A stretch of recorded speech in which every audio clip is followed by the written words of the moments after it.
Hey guys, this is Arsenal Giants PS3 and this is episode 2 of season 4 of our FIFA 12 Sunderland Manager Mode commentary, and this is going to be an actual long episode. I haven't done a long episode in a really long time. They've all been relatively short episodes up until now, and it's going to be awesome to actually crack on with this season and a long episode. So as always, you start off with your 3 friendlies. First off, I have a match against Napoli, FC Köln or Cologne, and Bordeaux. So those are our 3 friendlies, and last episode I asked you guys to leave a list of players in which you want me to bring into the club. They had to be in the certain positions which needed strengthen. If you, for example, suggested to me to buy Lionel Messi, not only is that kind of stupid, but also he doesn't really fill out any of the positions in which, well, he does, but anyway, that was a stupid example. So here is the shortlist of the players that I've sort of chosen out from them who I can bring in and also are going to improve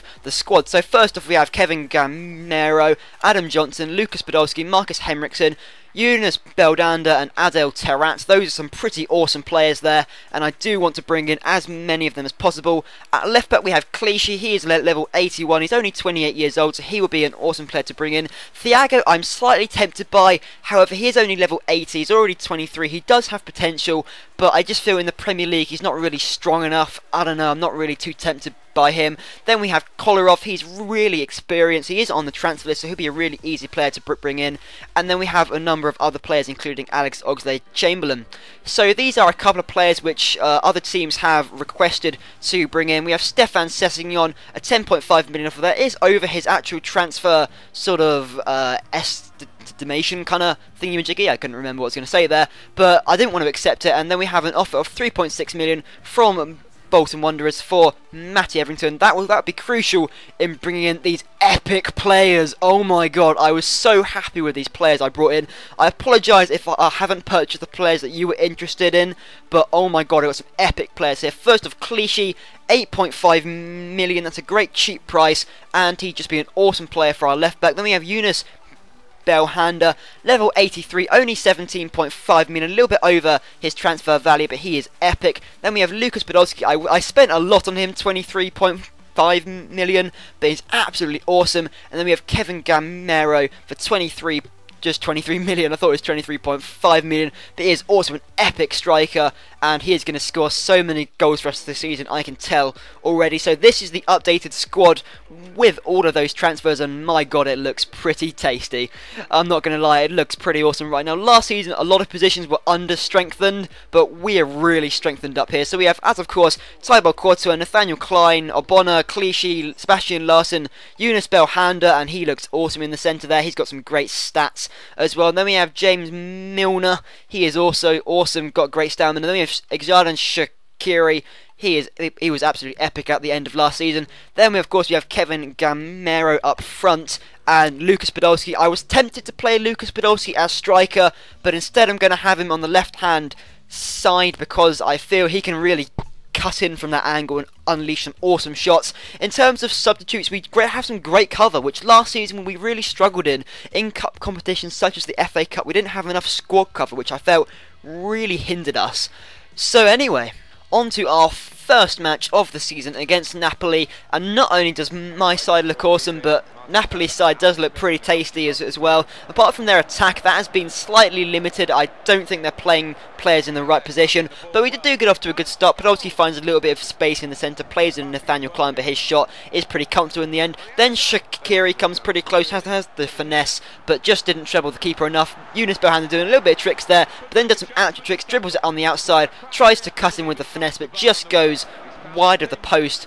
Very close, but on the edge of half-time, Napoli actually have a chance, but Hamzik just blazes it all over. Never was that going on target, but Napoli do have another attack on the streak of half-time. Edison Cavani holding it up in the side of Enter. They do actually score the goal, but it was in an offside position from Mascara. I think it's Mascara anyway, I'm not too sure about that, but at half-time it is 0-0, so I decided to bring on Stefan Sessegnon for James Milner. That's what I really like about this squad, is we're going to have a lot of squad rotation. We have a lot of substitutes, so that's going to be absolutely epic. And yet again, Napoli just could not break through whatsoever. Yunus Belhanda breaks through into the box, has a shot just pulled wide of the post. So I decided to make a couple of substitutions. Fernandinho and Williams coming on for Sebastian Larsson et al. And Shaqiri yet again ploughing through.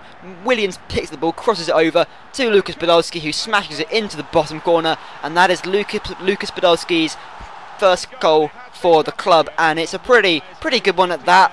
Although it wasn't typically that brilliant, it was pretty nice, and the goalkeeper didn't have any chance at all. But yet again, Shaqiri just going down the right flank, nobody can stop him at all, thinks about the pass but instead has the finesse. I probably should have passed it across, but Xherdan Shaqiri is just playing absolutely awesome. He was just going past that left back every single time. We do give away a free kick though. It is initially cleared out, but then Napoli get it back in the area. They do have a shot, but Courtois is there to save it, and that's what I love about Courtois. He didn't have anything to do the entire time in that match, but the one time he has to do something, he does turn up, so that was absolutely epic, and we do win over Napoli. We do have another offer for Stefan Sessegnon. However, it's only 11 million, and he is quite old now, but I do want to keep him.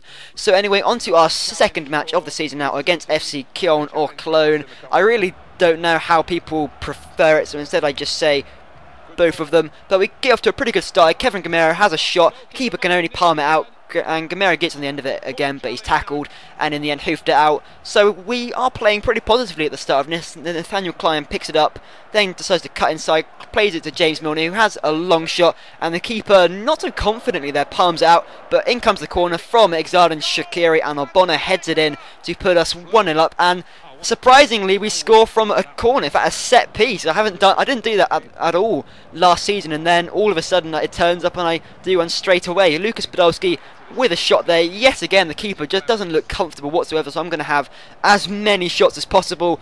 And again, it's down that flank. Nathaniel Klein running forward. He is quick, and I see Shaqiri in the centre. Just going to pass that across just to sweat it out. I know it is a slightly sweaty goal, but the goalkeeper probably should have stopped it. He does in the end get a slight hand to it, but in the end Shaqiri puts us 2-0 up. So I can't believe how awesome Shaqiri is. Yet again, he plays the pass to Gamero, and he puts us 3-0 ahead just on the stroke of half time. And it looks like we really have a team on our hands. FC Köln aren't really a great team since they flogged off Lucas Podolski. They don't have too many great players, but they really should not be 3-0 down at home at half time. I make a couple of substitutions just because, you know, I want to have squad rotation. This is all about increasing stamina. That's pretty much what all the pre-season friendlies are about, really. But look at that. Look at that right there from Xherdan Shaqiri. He is just an absolutely epic player. I know I slagged him off all of last season, but towards the end. But oh my god, if you play him correctly, he is absolutely awesome. So after that goal, I decided to substitute him off because his stamina was not really running low. I just want to give as many players as possible a chance. And Lucas Podolski has a shot there. The goalkeeper just palms it out for a corner. He couldn't catch at all throughout this entire match. He didn't catch anything whatsoever. He just palmed everything out. Yet again, Lucas Podolski has a shot, but this time the goalkeeper does manage to hold on to it, and that is the end of the match. So a really convincing 4-0 win over Köln there, but unfortunately this so frustrates me. A training injury. Dede is out for 5 months with a broken tailbone. How annoying is that? We finally have an awesome squad and we get a huge injury. Yet again, last season it was Ogbonna and now it's the other centre-back. So I'm just going to be flogging off a couple of extra players here. I don't really have any intention of bringing anybody in. Perhaps a spare centre-back, because I'm pretty sure Ogbonna is going to get injured at some point. And look at that offer for Ogbonna by Barcelona, and I would be crazy to turn that down, but I did, and I thought I have to keep him. And then they came in with another offer of 25 million, and I was thinking, oh my god, I can't keep turning these offers down. That's completely over his transfer value, but I turned it down just on the account that we don't have enough centre backs, and Ogbonna is absolutely awesome. So I apologise guys, but I had to turn that down.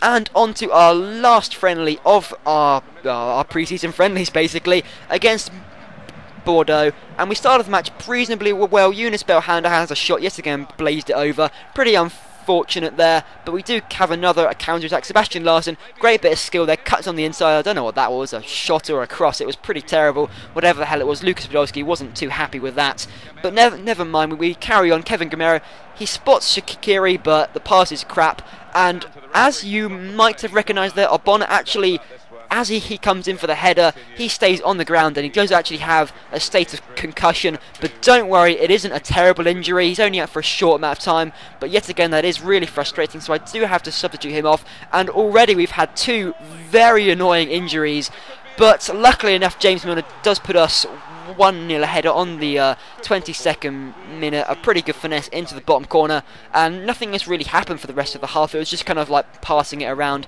nothing really happened, so at half time it did end 1-0, but Bordeaux actually had a chance here. That's the only shot they've had and it was absolutely terrible. I thought it went out for a corner, but it didn't, and Courtois actually had to do something, basically. He actually had to do something, but he does quite well there, just managed to palm it out, and eventually we do manage to clear it away. So Podolski, he hasn't really had much of a chance. He does brilliant there, great bit of skill, and then tries for the finesse, but just straight into the goalkeeper's hands, really comfortable for him. So I decided to make a few substitutions with Fernandinho and David Ngog, and Shaqiri's played through on goal here, and for some reason this Planis bloke managed to keep up with me, so I decided to pass it across to Fernandinho, but from the header it was never really gonna go in, and in the end it was pretty comfortable for the keeper. But yet again we kept on attacking, and this time Fernandinho plays through Shaqiri in the air, and yet again another clinical finish from him, just on the edge of full time. Another clinical finish from Shaqiri, and he is just an absolutely epic player. And at full time it was Sunderland 2-0 over Bordeaux, so that's an awesome result right there. And as confirmation of his concussion injury, he is out for 2 weeks, and that is pretty frustrating because it is just injury upon injury. But now for goal of the episode, and first we have the Lucas Podolski goal against Napoli, and it's pretty awesome volley into the bottom corner. Goalkeeper couldn't do anything about it. Or my personal, the one that I feel should be goal of the episode is the Shaqiri goal against FC Kiev. Just takes it from the outside of the area and smashes it into the bottom hand corner. Goalkeeper no chance whatsoever. So please leave a comment on which one you think should be goal of the episode. And now for player of the episode, it just has to be Xherdan Shaqiri. Not only did he lay on a couple of chances for a couple of players, but also he scored 3 times in this episode, and he constantly just owned everyone. Here you have him floating in a ball to Obona, so that was a pretty awesome cross there by Shaqiri. So anyway guys, thanks for watching. I hope you enjoyed this episode, and if you did, please leave a thumbs up. In the next episode we are going to be starting up in the Premier League, so that is going to be absolutely awesome. I can't wait to get started, and hopefully we can achieve Champions League qualification, or perhaps even higher than that. So anyway, good guys, thanks for watching.